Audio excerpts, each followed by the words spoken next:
열왕기상 9장 10절입니다.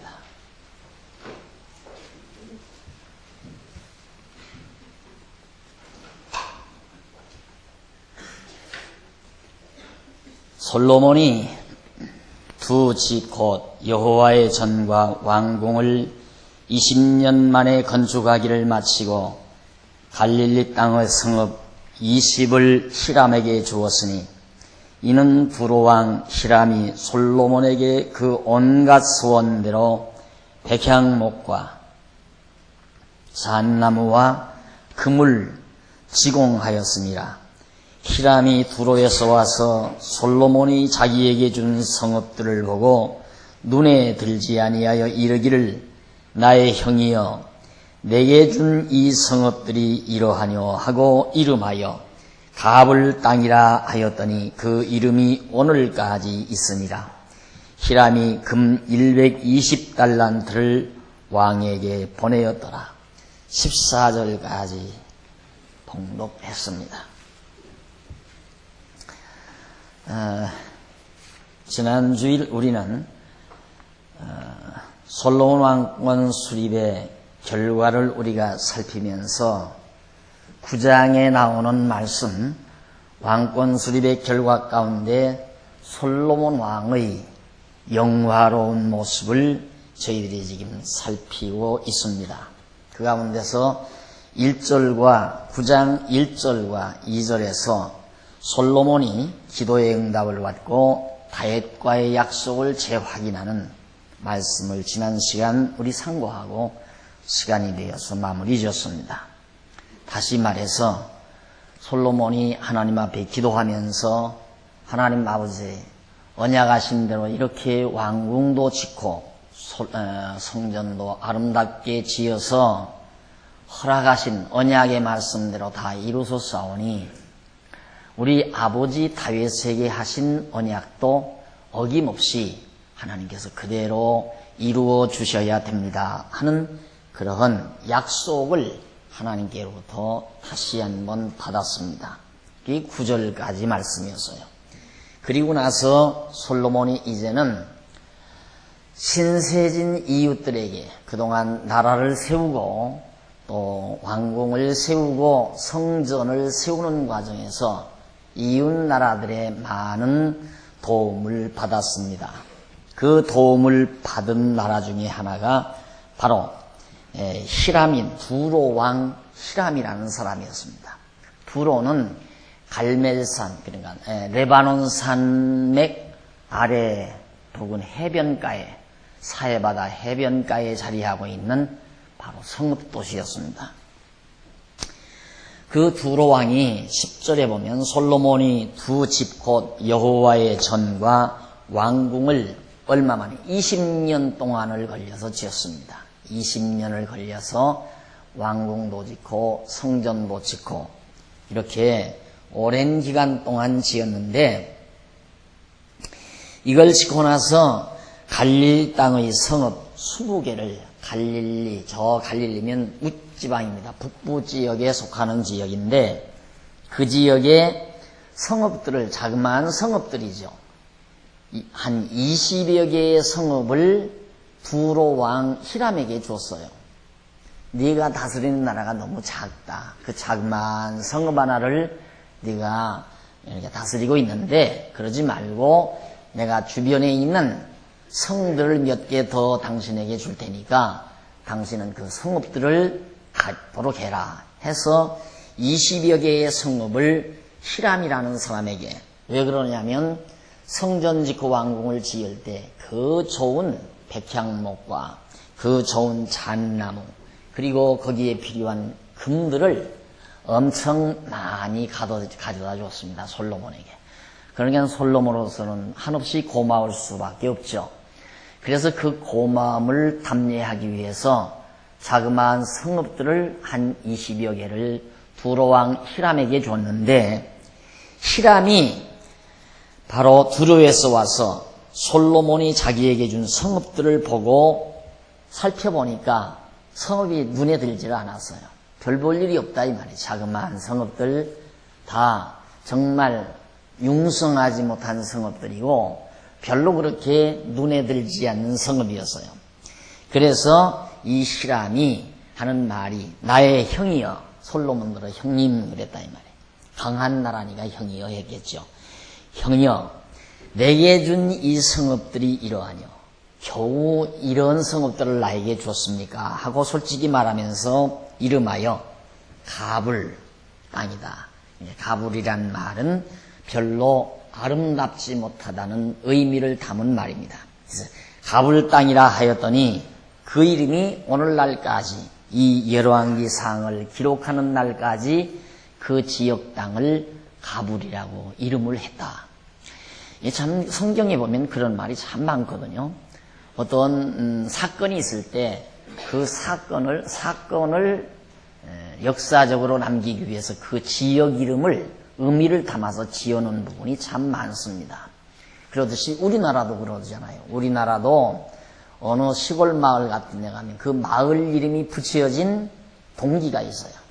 그것이 이제 설화로 그냥 계속 옛부터 그 당시에 살았던 어른이 살면서 야, 이 우리 동네 마을 이름을 어느 도사가 지나가면서 여기서 하룻밤 묵고 가면서 산천초목을 둘러보더니만 아, 여기는 어떤 곳이기에 이름을 바로 원수동이라고 해라 해서 이름을 원수동 그런 식으로 붙이는 것도 있고 막내골이라고 붙여라 해서 막내골이라고 이렇게 붙이는 경우도 있고 동네 이름들이 붙여진 그 사연들이 있어요.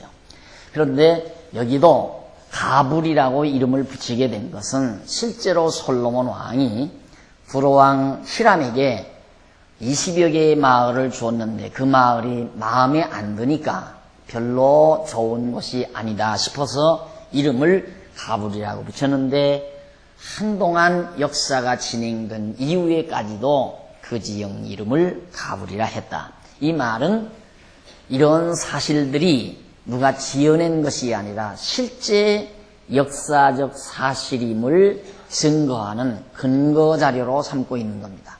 왜 이 땅을 가불이라고 했는가?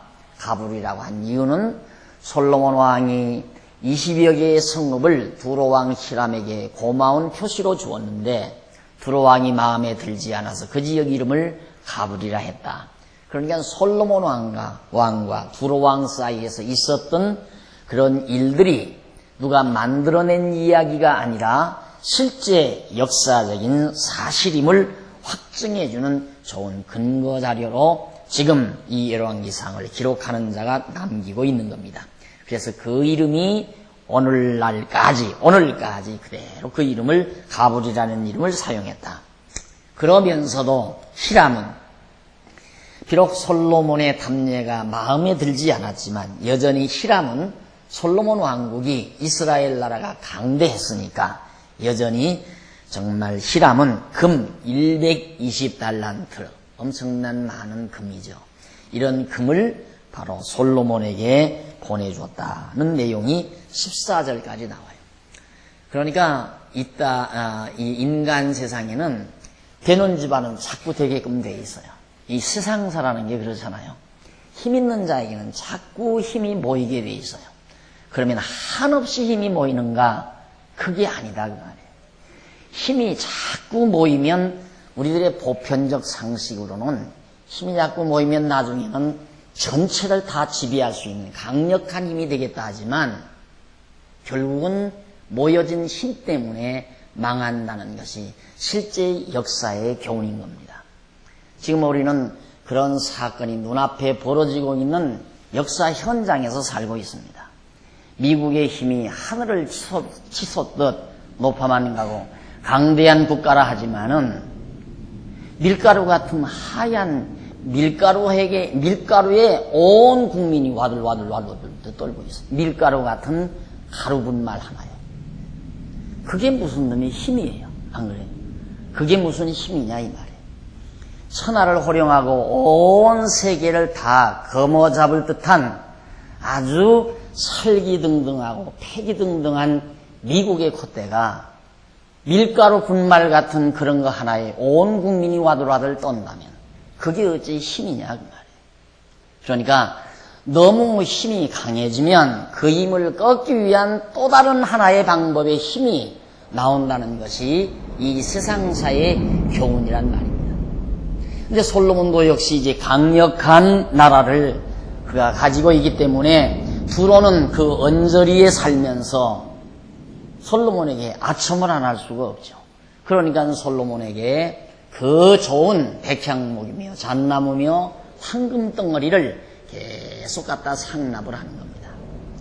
그러다 보니까 솔로몬은 점점 더 부해지고 영화로워지고 부와 영화가 극에 달해지고 이게 바로 지금 솔로몬 왕국에 이루어지는 호화찬란한 영화로움이 지금 펼쳐지고 있습니다. 그러면서 15절로부터 24절까지 보면요, 솔로몬이 역군들을 일으켜서 여러 곳의 성읍들을 건축을 합니다. 20여 개의 성읍을 두로왕에게 주고도 나머지 이제 예루살렘의 성전과 왕궁을 견고하고 호화롭고 아름답게 건축을 했기 때문에 이제는 지방 도시들, 지방 성읍들을 하나하나 수축해야 되지 않겠어요? 그래서 15절 보십시다. 솔로몬 왕이 역군을 일으켜 일하는 사람들, 역군을 일으킬 까닭은 여호와의 전과 자기 궁과 밀로와 예루살렘 성과 하솔과 무깃도와 게세를 건축하려 하였습니다. 전에 애굽 왕 바로가 올라와서 게세를 탈취하여 불사르고 그 성에 사는 가나안 사람을 죽이고 그 성읍을 자기 딸 솔로몬의 아내에게 예물로 주었더니 솔로몬이 게셀과 아래 베토론을 건축하고 또 바알랏과 그 땅의 들에 있는 다드몰과 자기에게 있는 모든 국고성과 병거성들과 마병의 성들을 건축하고 솔로몬이 또 예루살렘과 레바논과 그 다스리는 온 땅에 건축하고자 하던 것을 다 건축하였는데 무릇 이스라엘 자손이 아닌 아모리 사람과 헷 사람과 브리스 사람과 휘 사람과 여부수 사람은 남아있는 자 곧 이스라엘 자손이 다 멸하지 못함으로 그 땅에 남아있는 그 자손들을 솔로몬이 노예로 역군을 삼아 오늘까지 이르렀으되 오직 이스라엘 자손은 솔로몬이 노예를 삼지 아니하였으니 저희는 군사와 그 신복과 방백과 대장이며 병거와 마병의 장관이 되었었더라. 아주 이제 솔로몬의 왕국이 막강한 세력으로 점점 번창을 합니다. 주변 나라에서 모든 조공들이 들어오기 시작하고 솔로몬은 그런 경제력을 바탕으로 지방 모든 성읍들을 하나하나 정말 튼튼하고 견고하게 성읍들을 건설하고 가다듬어 가고 있는 그런 눈부신 발전 과정을 22절까지 해서 우리에게 보여주고 있습니다. 자, 이것이 왜, 아까도 말씀드렸지만, 왜 솔로몬의 왕국에 이처럼 섭섭하게 했는데도, 두로왕 히람에게 섭섭하게 별로 보잘것없는 성읍으로 담례를 했는데도, 히람 왕은, 두로왕 히람은 정말 여전히 솔로몬에게 엄청난 많은 금을 이렇게 상납을 하고, 또 솔로몬 왕국은 그런 경제력을 바탕으로 하루가 다르게 눈부신 발전과 건설 상황이 바로 펼쳐지고 있는가. 우리는 이런 상황을 지금 살펴보면서 혹시라도 참 솔로몬은 성공한 왕이다, 이렇게 이 부분을 살펴갈지 모릅니다. 하지만 그것이 중요한 게 아니라 솔로몬은 정말 성공한 사람이다, 운이 좋은 사람이고 시대를 잘 타고났고 나라를 잘 다스려서 한번 인간답게 세상을 살아보는 사람이로구나 하고 부러운 눈으로 이 장면을 살펴볼지 모릅니다. 그러나 오늘 이 자리에 앉아있는 우리들은 시각을 달리해야 됩니다. 다른 부분을 봐야 된다 이 말이죠. 그 부분을 보는 것이 하나님의 말씀을 듣는 부분입니다. 이 어떤 부분이냐면 하나님께서는 일찍이 솔로몬에게 너 무엇을 원하느냐라고 물었어요. 그때 솔로몬이 하나님께서 나에게 이 백성들을 다 맡겨 주셨사오니 내가 어떻게 이 백성들을 다스리오리이까? 이 백성들을 잘 다스릴 수 있는 지혜 하나만 주시면 됩니다. 나에게 지혜를 주십시오.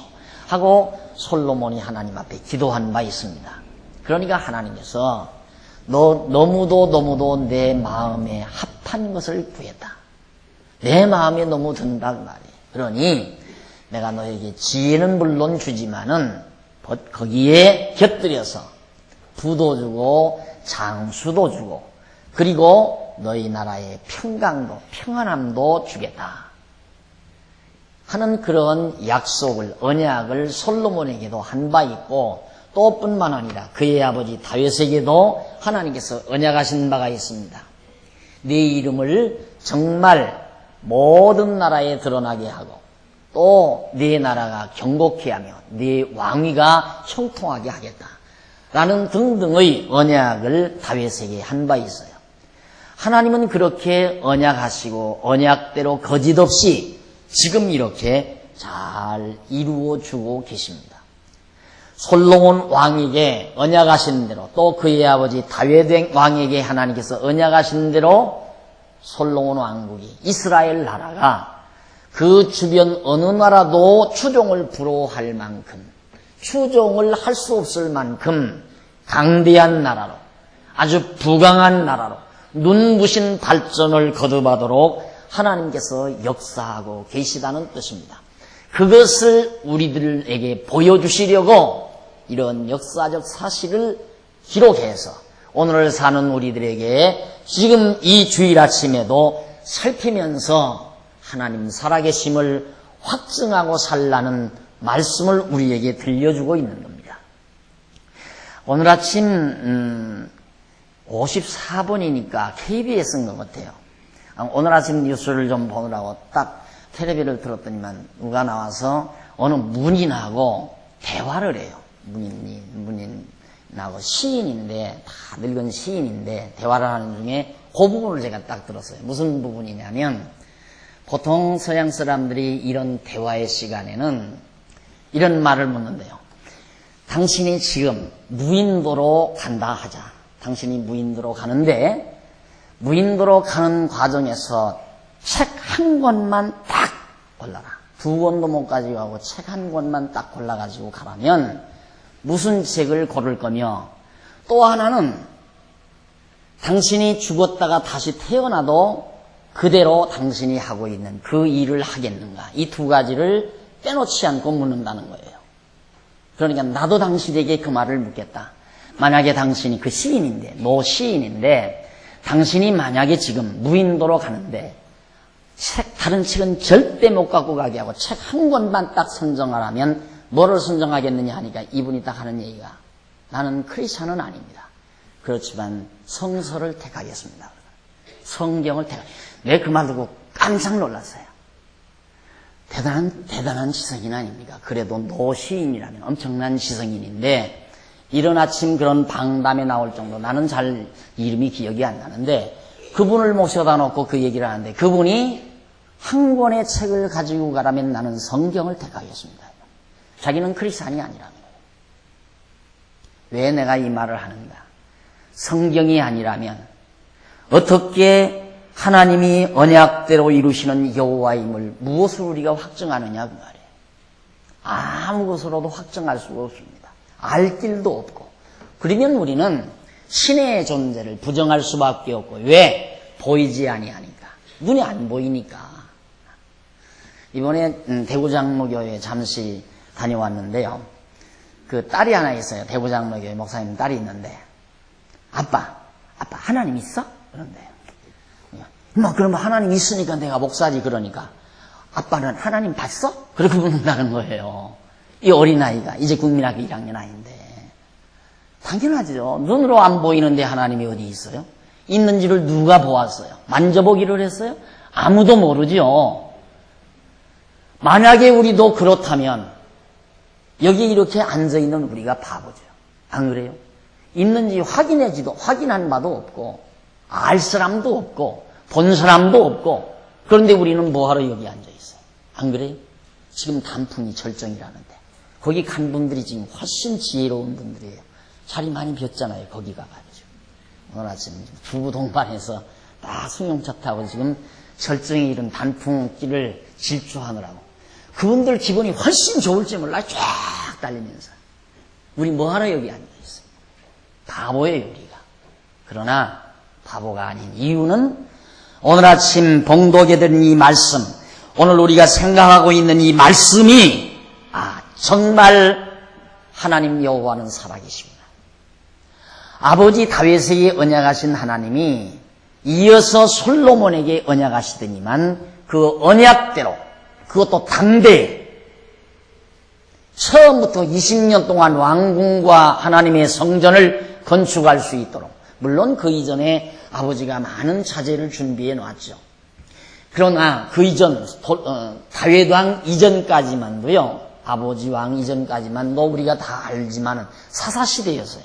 그때는 계속되는 침략시대였어요. 나중에 이제는 완전히 망하게 되니까 이스라엘이 망하게 됐잖아요. 삼손 시대. 여러분 삼손과 드릴라 유명하지 않아요? 삼손이 사사로 있을 때 나라가 이제 완전히 망하게 됐어요. 삼손이 완전히 이제는 죽어가게 됐고, 그리고 이방 민족들이 와서 삼손의 눈을 빼버리고, 그리고 철장에 가둬놨다 이 말이죠. 그렇게 해서 이제 이방 민족들이 이스라엘을 다 정복하고 대승리를 거둔 축제를 벌이기 위해서 큰 신전에다가 솔로몬을 삼손을 데려다 놓고 검은 문무백관들이 쫙, 요즘 같으면 체육관, 큰 체육관 같은 데, 그런 데다 모여놓고 장충 체육관 같은 데 이런 데다가 모여놓고는 이제 삼손을 갖다가 중간에서 갖다가 원숭이 놀이 시키듯이 시킨 거예요. 눈 다 빼놓고.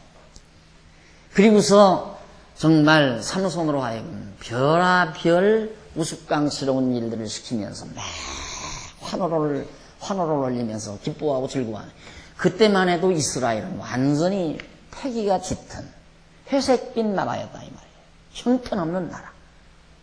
그런데 그 무렵 삼손이 기둥 하나를 잡아가지고 하나님 앞에 마지막 나에게 힘을 주시옵소서 하고 기둥을 무너뜨리는데, 그 순간 모든 집이 다, 큰 집이 주저앉으면서 쌍둥이 빌딩 주저앉듯이 그렇게 앉으면서 이방 나라들의 그 문무백관 한꺼번에 처단해버림으로 여호와의 놀라운 능력을 온 주변 나라들이 그 능력 앞에 정말 두려움을 갖는 그런 역사적 사건들이 있었죠. 바로 사사시대에.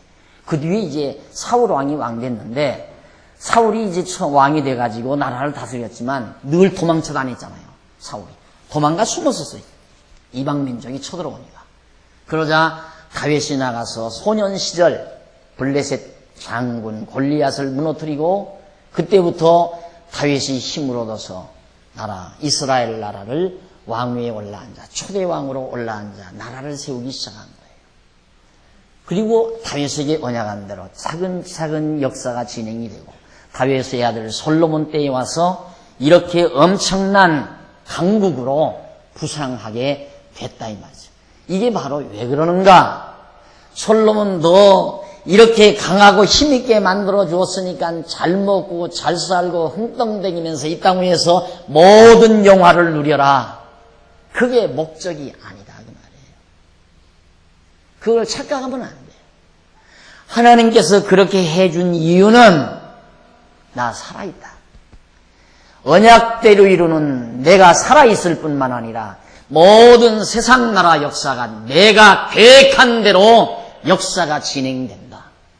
이것을 만천하 인간들에게 보여서 깨닫게 하려는 거다 그 말이에요. 그런데 사람들의 눈은 어두워서 그 하나님이 하시는 일을 보는 것이 아니라 되어진 일을 보는 거죠. 부강하게 되어진 그 부에 취하고, 또 환락에 취하고, 되어진 사실에 눈독이 오르고. 우리의 시각은 달라야 돼요. 왜 솔로몬의 왕국이 저렇게 부강해졌을까? 그렇게 접근할 때 지혜가 온다 그 말이에요. 어떻게로 접근하면 이렇게 부강해졌으니 어떻게 할까? 오늘 또 단풍 구경 가자. 그렇게 해답이 나오는 거예요. 그럴 거 아니에요. 이렇게 근심 걱정 없이 살판 났으니 이제는 어떻게 할까 하면 쾌락으로 빠져들어가고 부패로 빠져들어가고. 그러나 왜 이런 편안함을 주셨을까? 왜 이런 엄청난 부요함을 주셨을까? 생각하면 아버지 대에 언약하신 하나님, 그리고 나에게도 언약하신 하나님이 언약대로 이렇게 부와 권세를 우리에게 주셨구나. 그래서 여호와 하나님을 깨닫고 하나님 여호와 경외하기를 게으르지 아니하고 여호와 하나님께 감사하며 사는 슬기롭고 지혜로운 자가 된다 그 말입니다. 그래서 솔로몬은 하나님의 섭리와 경륜 따라 언약하신 대로 이처럼 엄청난 도성을 건설하고 마병과 말할 수 없는 철병거 성들, 그러니까 나라를 지킬 수 있는 강력한 군대들도 잘 양성을 해서 모든 진지구축도 하고 성곽도 쌓고, 그래서 이방 나라들이 함부로 쳐들어오지 못하도록 이렇게 해서 마병의 장관을 세우고 병거와 대장이며 방백과 그 신복들 군사, 22절에 나오잖아요. 22절에 원래 그 가나안 땅에서 살던 원주민들, 미처 쫓아내지 아니한 자들이 계속해서 생육하고 번성해서 살고 있거든요. 가나안 족속들이. 근데 그들은 전부 솔로몬이 붙들어다가 노예, 역군을, 일하는 역군을 삼은 거예요. 돌도 메어 나르고 건축하는데 모든 자재도 메어 나르고 물도 길어 나르고 이렇게 노예 생활을 그들에게 자기들과 종족이 다른. 그러나 자기 백성들은 전부 방백이며 장관이며 마병, 병거, 대장 삼고 그 자기 신복을 삼고 군사들을 세우고, 그것이 22절에 나온 얘기예요. 그러니까 군사력도 강대해지고 경제력도 강화되고 어느 나라가 감히 넘볼 수 없는 강한 힘을 솔로몬이 갖게 됐다 이 말이죠. 우리는 여기에서 안정하는 거예요. 이제는 됐다. 우리들이 거기를 정복하기 위해서, 그런 환경을 만들기 위해서 부단히 노력하잖아요. 힘을 만들기 위해서. 왜 만들려고 하는가? 불안하니까. 불안하니까 힘을 만들면 안정이 올 것 같다 이 말이에요. 야, 최신 무기 사들인다. 내린가? 오늘 아침 보니까 에어쇼 언제 한다고 그랬는데, 언제 연습을 했는지 에어쇼 사진 나왔더라고요. 나왔는데, 그걸 보고, 마음 든든하다. 우리 그거 아니에요, 사실상. 에어쇼 하는 걸 보고, 야, 최신 공격무기, 공격 비행무기를 우리가 들여왔다. 그러니 우리의 국방력이 튼튼하다. 그러나 생각하는 사람이라면 그런 어리석음에 마음 놓을 수는 없을 거예요. 지금 우리는 눈으로 보잖아요. 눈으로. 이 나라 이 지상 위에서 최고의 최신 무기, 지금 아직 비밀리에 공개되지 아니한 무기까지 있어요. 무기 다 공개 안 하는 거예요. 그냥 신문에 이게 최신 무기다 하는 건 한참 지금 그 뒤에 엄청난 공개되지 아니한 무기를 배후에 깔고 보여주는 거라 이 말이죠. 그렇게 강력한 최신 무기를 가지고 있는 미국이 왜 밀가루에 벌벌 떠는, 밀가루 같은 것에 벌벌 떠느냐. 온 국민이 지금 완전히 와들와들 떨고 있다 이 말이에요. 그럼 뭐 미국만 떠는가? 높은 빌딩 조심해래요. 높은 빌딩. 경고 나오잖아요. 높은 빌딩에서 피해라. 다 공격 대상이다 이 말이에요. 그러니 우리나라 이 서울에도 높은 빌딩 누가 가지고 있어요? 전부 힘 있는 사람들이 가지고 있잖아요. 왜 그렇게 떨어요? 든든하지. 든든하지 왜 떠느냐 이 말이죠. 거기서 여러분 그런 신문을 보고 무슨 생각을 했습니까? 무슨 생각을 하셨느냐 이 말이에요. 야, 하나님 여호와 믿지 않으면 당장 이민 가고 싶어요. 솔직히 이민 가고 싶다 이 말. 어디로? 비기한 곳으로. 벌거벗고 그냥 땅에서 풀뿌리 캐먹고 나무에서 열매 빼먹고 열매 캐먹고 뭐 백화점 갈 것도 없고 돈도 필요 없는 지역이 있잖아요 지금 이 지상에. 그 사람들이 최고로 행복지수가 높대요. 그 사람들이 지상에서 행복지수가 최고로 높다고 말이에요. 불만도 없고 그런 곳으로 이민 가고 싶다 이 말이에요. 하나님이 안 계시다. 왜? 마음의 평안이 없어. 두려워서. 이런 말하면 여러분, 박목사 완전히 정말 겁쟁이로구나. 날들어 그런다면 여러분 스스로 속이는 사람들이에요. 안 그래서 신문을 안 받든가, 신문을 안 보든가, 안 그러면 신문을 봐도 세상의 내막을 모르든가. 부시 얼굴 안 봤어요? 부시 얼굴? 꼭 놀란 토끼눈 같아요. 난 부시 눈만 보면. 진짜예요. 안 놀랄 수 있어요. 어떻게 할 거예요, 이제? 어떻게 할 수가 없어요. 사자 꼬리 붙은 거란 말이야. 사자 꼬리. 이놈 노면 물 거고, 노찬이 물고, 잡자니 힘들고. 어떻게 할 거예요? 죽기 살기 하고 달겨드는데. 이게 사회가 어느 정도 죽음을 두려워하는 사람들끼리 모여 있으면 그래도 전쟁이라는 게 자제가 돼요. 그렇죠? 죽는 건 싫다. 그럼 죽음 두려워하는 사람이 누가 죽음 두려워하는가? 먹고 있고 쓸만한 사람들이 죽기를 제일 싫어하는 거예요. 그렇잖아요. 가난하게 사는 사람들은 그냥 하늘 땅 팍 받았으면 좋겠다. 그것이 정말 가난한 사람들의 생각이고, 죽음을 두려워 안 해요. 아랍 사람들 죽음을 두려워하잖아요. 그게 이 세계 평화가 깨지는 원인이라 이 말이에요. 그 사람들이 먹을 만큼 살고 누릴 만큼 산다면 협상이 가능해요. 이 협상이 싸우지 말자. 그러나 이래도 죽고 저래도 죽을 바에야 같이 죽자 이거예요. 하늘 땅 맞닿자. 그러니 세계 평화 유엔이 아무리 단불빛을 밝혀놓고 세계 평화를 연구하고 머리를 맞대고 노력해도 해결 나겠느냐 이 말이죠. 이게. 여기서 우리가 어떻게 안정을 해요? 어떻게? 더구나 우리나라는 파병까지 한다는데. 공격 대상이에요. 공격 대상. 내가 여러분들에게 겁주기 위해서가 아니에요. 그러나 우리에게는 하나님 여호와가 계세요. 여호와 하나님이 계시다. 그래서 마음의 안정을 하는 겁니다. 여호와 하나님 믿지 않고야 우리 미국을 의지하다가 우리도 역시 이런 공격 대상이 되고 있잖아요. 우리도 역시 미국과 협조 안 하자니 해결 방법이 없고 미국을 협조하자니 우리가 지금 이 공격 대상이 되고 여러분이 청와대에 앉아있다면 어떻게 해결하랍니까? 해결할 방법이 없어요. 천하 없어도 없어요. 저는 그래서 정말 여호와 하나님 살아계시다는 걸 성경에서 확인하면서 산다는 게 얼마나 큰 행복인가를 늘 아침 신문 보면서도 거듭 하나님 믿고 산다는 거 이처럼 마음의 평강을 유지하는 최대의 비결이라. 누구를 믿어요? 누구를?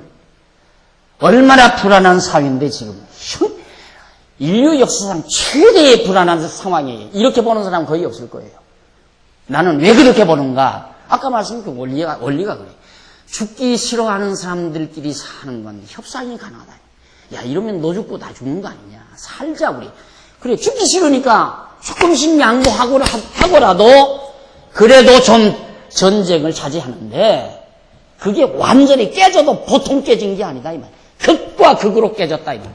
하나는 죽기를 각오하고 하나는 절대 죽기는 싫고 극과 극이라. 그러니까 이건 누구도 말릴 수 없는 협상으로 불가능한 거예요. 협상. 하나님께서 어떻게 이 역사를 이끌어 가실지 물론 목표는 이제 하나님의 놀라우신 목표는 정말 놀라운 목표야. 짐작가잖아요. 성경이 아니래도 일반 사회학이나 정치학자라도 서구 문명은 망한다는 거 벌써 문인들도 정치인들도 사회학자들도 다 오래전부터 망한 얘기예요. 서구 문명은 기울어져 간다.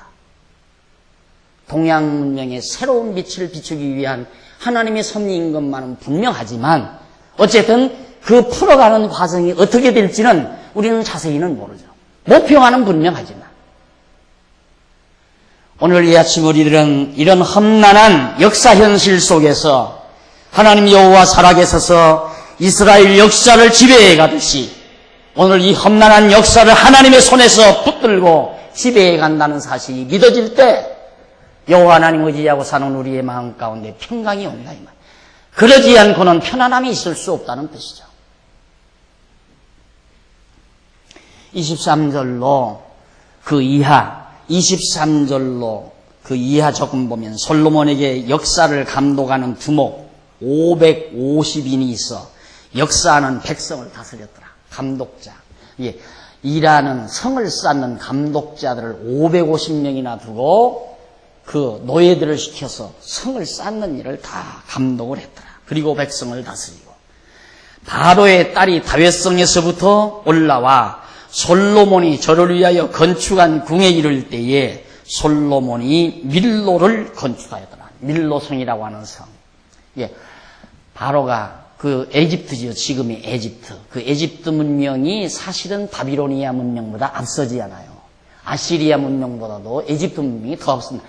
이 지상에서 에집트 문명이 굉장히 앞선 문명이거든요. 그러니까 보통 역사를 보면 에집트 문명, 그 다음 아시리아 문명, 그 다음 바비로니아 문명, 그 다음 페르시아, 바비로니아, 페르시아 문명, 그 다음 이제 헬라 문명, 로마 문명, 이런 방향으로 문명의 패턴이 이어지잖아요.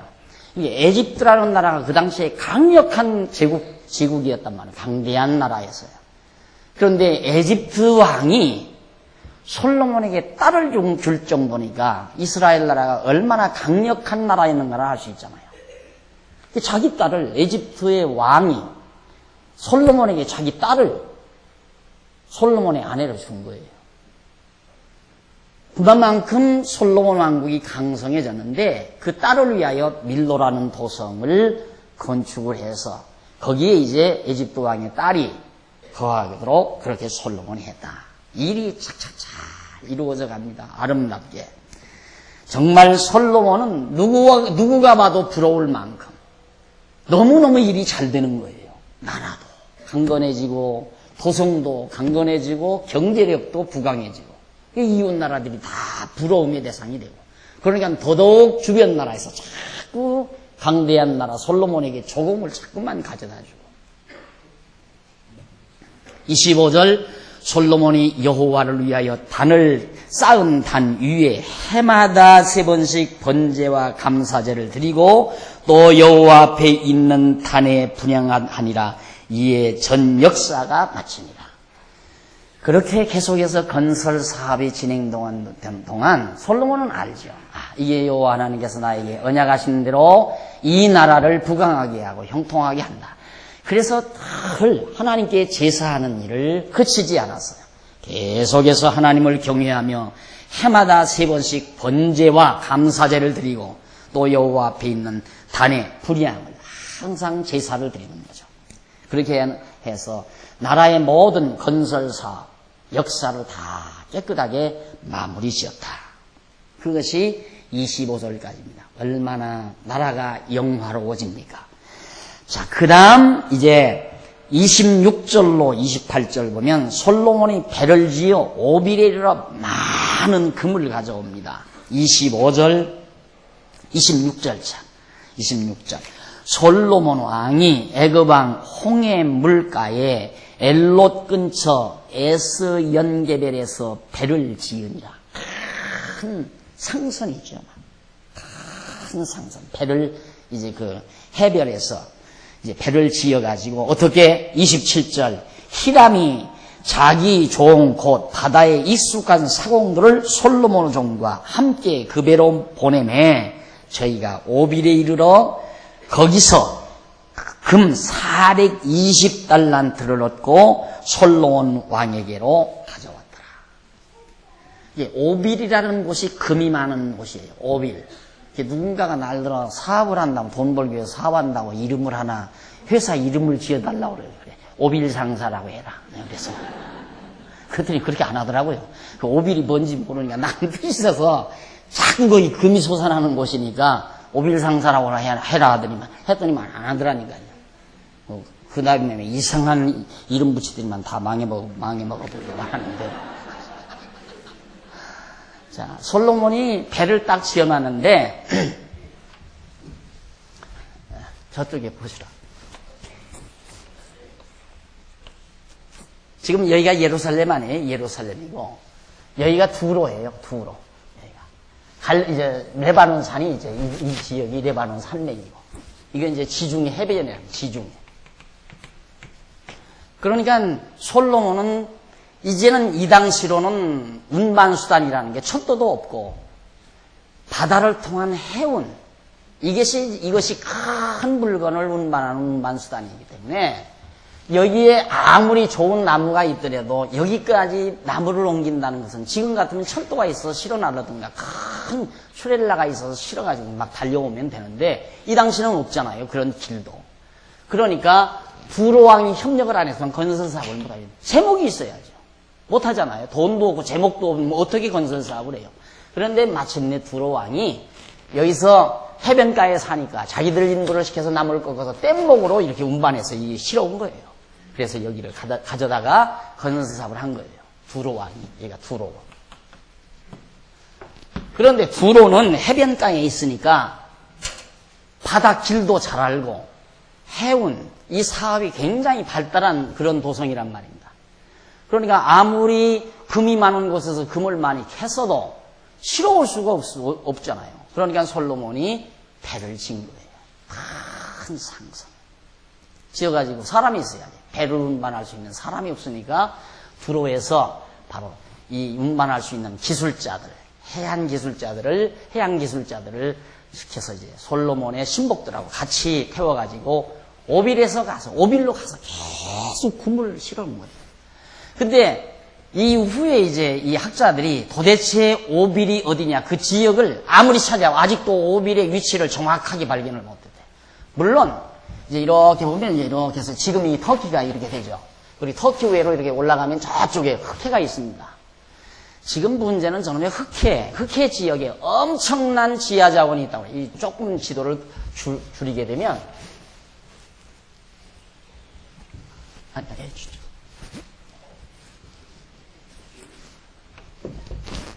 이렇게 되잖아요. 이게 이제 터키고,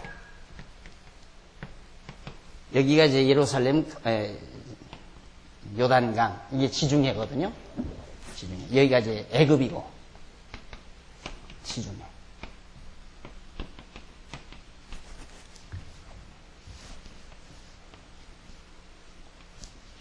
여기가 지금 이라크 아니에요. 이라크 쿠웨이트.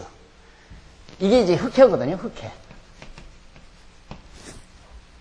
예, 두로는 여기고. 근데 이 흑해, 이 지역이 엄청난 지하자원의 보고래요.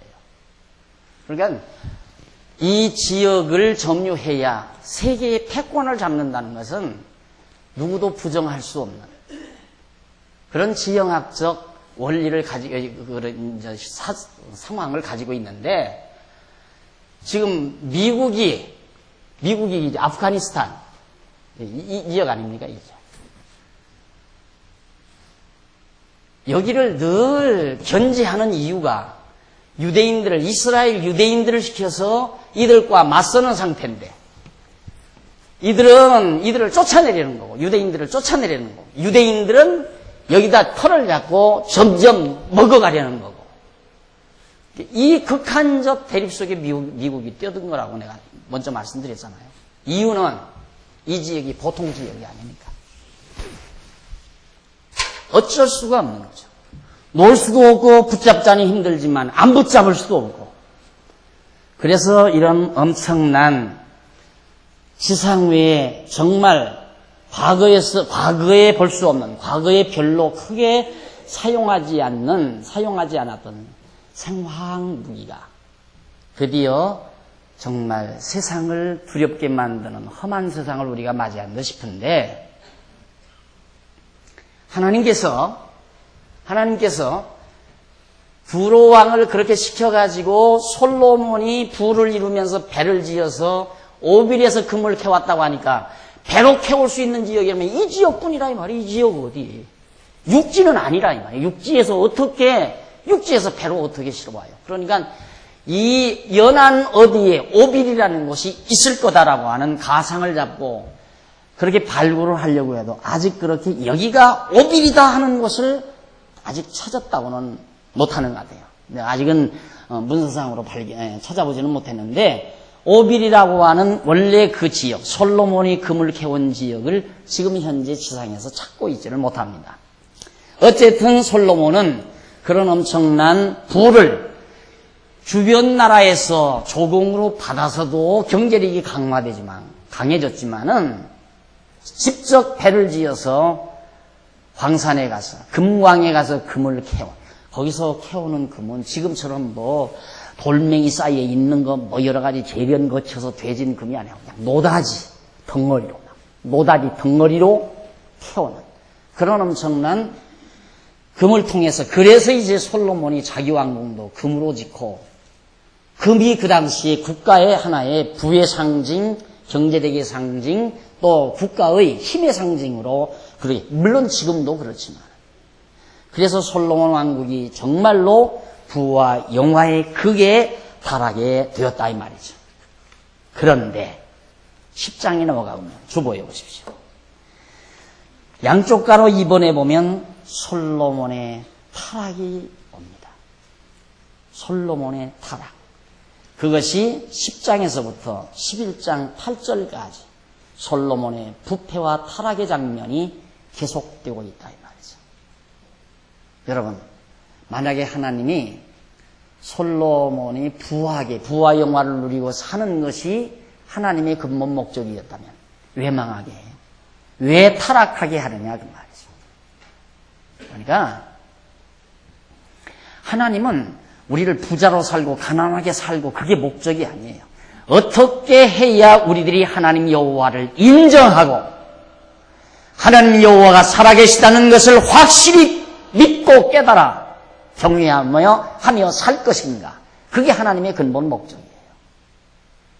그러니까 그렇게 부와 영화를 누리고 극한적인 풍요로움 속에 솔로몬이 정말 살게 됐는데 10장에 넘어가 보면 솔로몬이 타락하기 시작해요. 자, 10장 1절로 10절까지. 이 타락이 뭔지 보십시다. 타락이 뭐냐? 뭐가 타락인가? 우선 스바 여왕이 예물을 바치며 솔로몬 왕의 지혜를 찬양하는 내용이 거기 나와요. 10장 스바 여왕이 여호와의 이름으로 말미암은 솔로몬의 명예를 듣고 와서 어려운 문제로 저를 시험고자 하여 예루살렘에 이르니 수원이 심이 많고 물건원이 많다 이 말이죠. 향품과 심이 많은 금과 보석을 약대에 실었더라. 그러니까 이 스바 여왕, 에티오피아 여왕, 남쪽에 있는 에티오피아 이 밑에 있는 에티오피아 여왕이 스바 여왕인데 그 여왕이 여호와의 이름으로 말미암은 솔로몬의 영예를 소문을 들었어요. 굉장하다더라. 그 솔로몬이 섬기는 여호와 신이 솔로몬에게 복을 나려서 엄청나게 나라도 강하고 그 나라의 건설 사업이 굉장히 있는 것이고 왕궁도 엄청나게 화려하다더라. 이 소문을 들으니까 같은 왕으로서 시샘도 나고 그래서 이제 한번 견주어보자, 시험해보자 하고 이 여왕이 솔로몬을 찾아간 거예요. 찾아갈 때 어떻게 했는가? 와서 어려운 문제로 저를 솔로몬을 한번 테스트해 보려고 한 거예요. 하여 예루살렘에 이르니 수원이 참 많았어요. 향품과 심이 많은 금과 보석을 약대에 실었더라. 정말 이 여자가 가면서 스바 여왕이 가면서 그냥 간 게 아니라 막 자기도 꽤 가지고 있는 엄청난 금은 보석을 가득히 예물로 싣고 솔로몬을 찾아간 거예요. 그냥 찾아갔다가는 안 만나주고 그냥 보낼지 모르니까 가서 그렇게 약대에 싣고 갔는데 저가 솔로몬에게 나와 자기 마음에 있는 것을 다 말했어요. 이 스바 여왕이 솔로몬에게 전부 다 말을 다 했어요. 무슨 말을 했는지는 자세히 여기 안 나와 있어요. 3절 솔로몬이 그 묻는 말을 다 대답했다. 다. 정말 이 스바 여왕이 꽤나 어려운 문제로 가서 솔로몬에게 질문을 했는데 대답 못하는 말이 하나도 없어요. 다 대답해버려요. 솔로몬이. 왕은 은미하여 대답지 못한 것이 없었더라. 어려워가지고 대답하지 못한 것이 하나도 없이 솔로몬이 다 대답했다. 그것이 하나님께로부터 받은 지혜의 결과였습니다. 정말 지혜로운 왕이었어요. 솔로몬이. 그러니까 그렇게 묻는 말을 다 대답하죠. 전부. 그렇게 해서 스바 여왕이 솔로몬의 모든 지혜와, 첫째 솔로몬의 지혜와 그 건축한 왕궁과 그 다음 그 상의 음식, 솔로몬의 우선은 두레 가지고 있는 그 지혜가 엄청나고, 그 다음 살고 있는 왕궁 너무 호화롭고 찬란해서, 그 다음 먹는 음식, 와, 자기는 눈으로 보지도 못하는 것들이. 자, 그러니까 궁과 그 상의 식물과 그 다음 그 신복들로 좌서, 솔로몬의 신복들이 쫙 자리를 찾아서 앉았는데 자기 왕궁하고는 깸이 안 된다 이 말이에요. 이 스바 여왕이 보니까 황홀해버렸어요. 이 스바 여왕. 그걸 보고 현안 머리가 현란해졌다. 여왕이 솔로몬의 지혜와 건축한 궁과 그 상의 식물과 그 신복의 좌석과 그 신하들의 시립한 것과 딱 서서 딱 분기 잡고 서서 시립한 것과 그들의 공복과 술관원과 여호와의 전에 올라가는 층계 계단 너무너무 휘황찬란했다 이 말이죠. 정신이 현황하여, 정신이 하물하물할 정도로 현황. 생전 보지 못하던 것들을 보니까 여왕이, 자기도 꽤, 스바 여왕도 꽤 하느라 하고 살았을 거 아니에요, 왕궁에서. 그런데 솔로몬의 왕궁에 와보니까 상대가 안 되는 거예요. 그래서 현황에서 어떻게 됐는가? 현황하여 왕께 고하되 내가 내 나라에서 당신의 행위와 당신의 지혜에 대하여 들은 소문이 진실하도다. 내가 소문을 듣고 왔는데 소문이 거짓이 아니라 진실하다. 참이었다. 그러면서 하는 말이, 내가 그 말을 믿지 아니하였더니, 세상에 그런 일이 어디 있어? 거짓말하지만은 안 믿었다 이거죠. 그런데 믿지 아니하였더니 이제 와서 눈으로 보니까 목도한즉 내게 말한 것은 절반도 못 되니, 내게 소문으로 전해준 것은 절반도 안 된다 이 말이에요. 그러니까 소문보다 훨씬 월등하다 이 말, 실제가. 이런 일이 있을 수 있어요? 옛부터 그런 말이에요. 소문 난 잔시 먹을 거 없더라 이런 말이 있어요. 이게 언제나 소문은 확대되기 마련이에요. 야, 대단하대 그러면 굉장히 대단하대. 그 다음 가서는 와, 엄청 대단하대 이러면서 확대되는 게 소문 아니에요? 그런데 소문 반도 안 된다 이 말. 당신 실제가 너무너무 자기가 놀랍다 이 말. 그게 당신의 지혜와 복이 나의 들은 소문에 진하다. 소문보다 훨씬 높다 이게 진하다. 복되도다 당신의 사람들이여. 당신의 밑에서 충성하며 봉사하는 신복들이 복되도다. 당신의 이 신복들이여 항상 당신의 앞에서 당신의 지혜를 들으미로다. 당신의 그 놀라운 지혜를 당신의 신복들은 들을 거 아니냐. 그래 당신들 신복들이 참 복되다. 이게 이 스바 여왕도 물론 황금집도 좋고 보지 못했던 음식상도 좋고 뭐 문무백관들 모든 신복들 좌석이라든가 시립하는 것도 다 좋지만은 당신의 머리 하나 참 놀랍다. 그 지혜. 이것 때문에 당신의 신복들이 복되다 이 말이에요. 항상 그걸 듣고 살 거 아니냐. 그러면서 하는 말이 9절. 당신의 하나님 여호와를 송축할지로다. 스바 여왕이 여호와 하나님을 찬양해요. 여호와께서 당신을 기뻐하사 이스라엘 위에 올리셨고 여호와께서 영영이 이스라엘을 사랑하심으로 당신을 세워 왕을 삼아 공과 의를 행하게 하셨다. 당신에게 지혜를 줘서 공과 의가 뭡니까? 하나님의 뜻대로 그 말이에요. 간단히 말하면 공과 의, 보편적인 통속적인 정치적 용어의 공이 그런 말 아니에요. 그것이 아니고 하나님께서 당신에게 지혜를 줘서 하나님의 뜻과 경륜을 깨달아 그 하나님의 뜻대로 나라를 다스리게 했다 이 말이에요. 쉽게 말하면 이게 공과 의를 행하게 하셨도다 하고, 이에 저가 금 120달란트와 심히 많은 향품과 보석을 왕께 드렸더라.